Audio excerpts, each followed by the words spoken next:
ప్రపంచ దేశాల దృష్టి ఇప్పుడు బ్రిటన్ పైనే ఉంది. ఒకవైపు ప్రధాని రేసులో భారతీయ సంతతికి చెందిన రిషి సునక్ దూసుకు వెళ్తుంటే మరోవైపు భానుడు భగభగలతో నిప్పులు కురిపిస్తున్నాడు.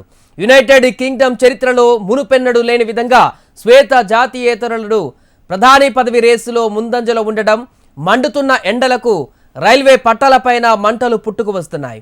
మంచు కురిసే బ్రిటన్లో ఏకంగా 40 డిగ్రీల సెల్సియస్ ఉష్ణోగ్రత నమోదవడం, మూడో రౌండ్లోనూ రిషి టాప్లో నిలవడం ఇప్పుడు చర్చనీయాంశంగా మారింది. రికార్డు స్థాయిలో నమోదవుతున్న ఎండలు రిషి సునక్ దూకుడు పైన అక్కడి మీడియాలో హైలైట్ అవుతున్నాయి.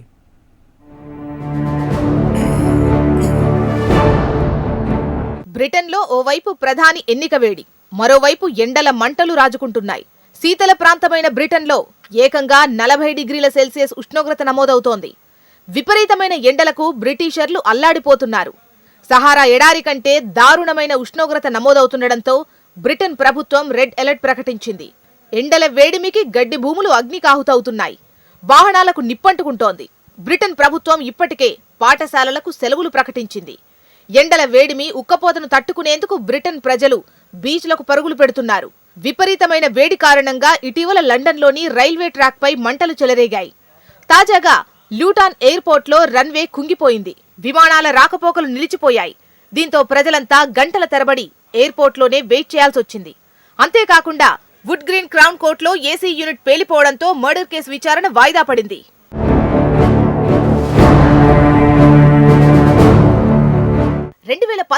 బ్రిటన్లోని కేంబ్రిడ్జ్లో నమోదైన 38.7 డిగ్రీలే ఇప్పటి వరకు అత్యధిక ఉష్ణోగ్రతగా రికార్డులకెక్కింది. ఈ ఏడాది ఆ రికార్డును తాజా ఉష్ణోగ్రతలు చెరిపేశాయి. తాజాగా 41 డిగ్రీల ఉష్ణోగ్రత నమోదవడంతో బ్రిటన్లో జనజీవనం అస్తవ్యస్తంగా మారింది.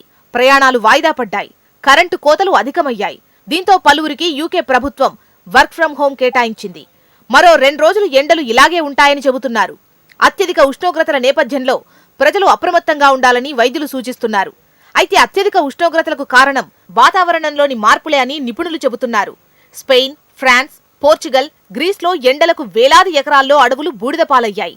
అక్కడి మంటల కారణంగా విపరీతమైన వేడిగాలులతో బ్రిటన్లో భారీ ఉష్ణోగ్రతలు నమోదవుతున్నట్టు చెబుతున్నారు.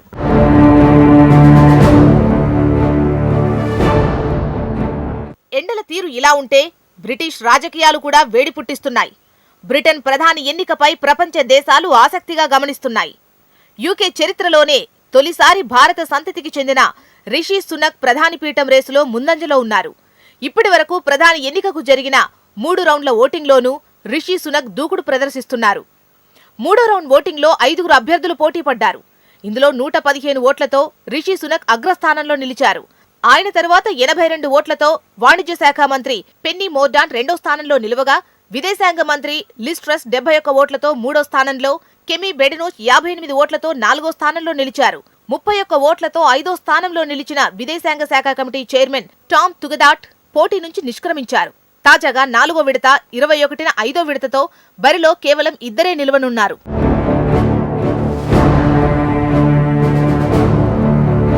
ఇప్పటి వరకు జరిగిన 3 రౌండ్లలో రిషి సునకే అగ్రస్థానంలో కొనసాగుతున్నారు. అయితే తాజాగా కన్జర్వేటివ్ పార్టీ నిర్వహించిన ఒపీనియన్ పోల్ రిషి సునక్ 3వ స్థానానికి పరిమితమవుతారని, పెన్నీ మోర్డాంట్ ప్రథమ స్థానంలో నిలిచి ప్రధాని పదవిని అందుకుంటారని జోస్యం చెప్పింది.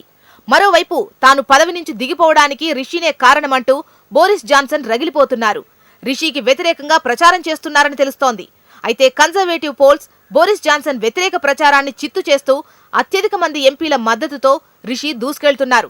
ఒకవేళ రిషి గెలిస్తే బ్రిటన్ ప్రధాని పదవిని చేపట్టే తొలి భారతీయ సంతతి వ్యక్తిగా చరిత్ర సృష్టిస్తారు. రిషి సునక్ స్వయాన ఇన్ఫోసిస్ సహ వ్యవస్థాపకుడు నారాయణమూర్తి అల్లుడే.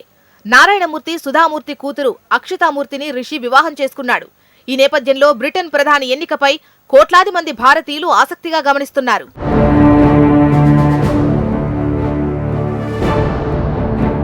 ఈ ఏడాది సెప్టెంబర్ 5న కన్జర్వేటివ్ పార్టీ కొత్త ప్రధానిని ఎన్నుకోనుంది. టోరీ పార్టీ అధినేతగా ఎన్నికైన వారే బ్రిటన్ ప్రధానిగా బాధ్యతలు చేపడతారు. అప్పటి వరకు తాత్కాలిక ప్రధానిగా బోరిస్ జాన్సనే కొనసాగనున్నారు. అయితే బోరిస్ వెంటనే ప్రధాని కార్యాలయాన్ని ఖాళీ చేయాలని ప్రతిపక్ష లేబర్ పార్టీ డిమాండ్ చేస్తోంది.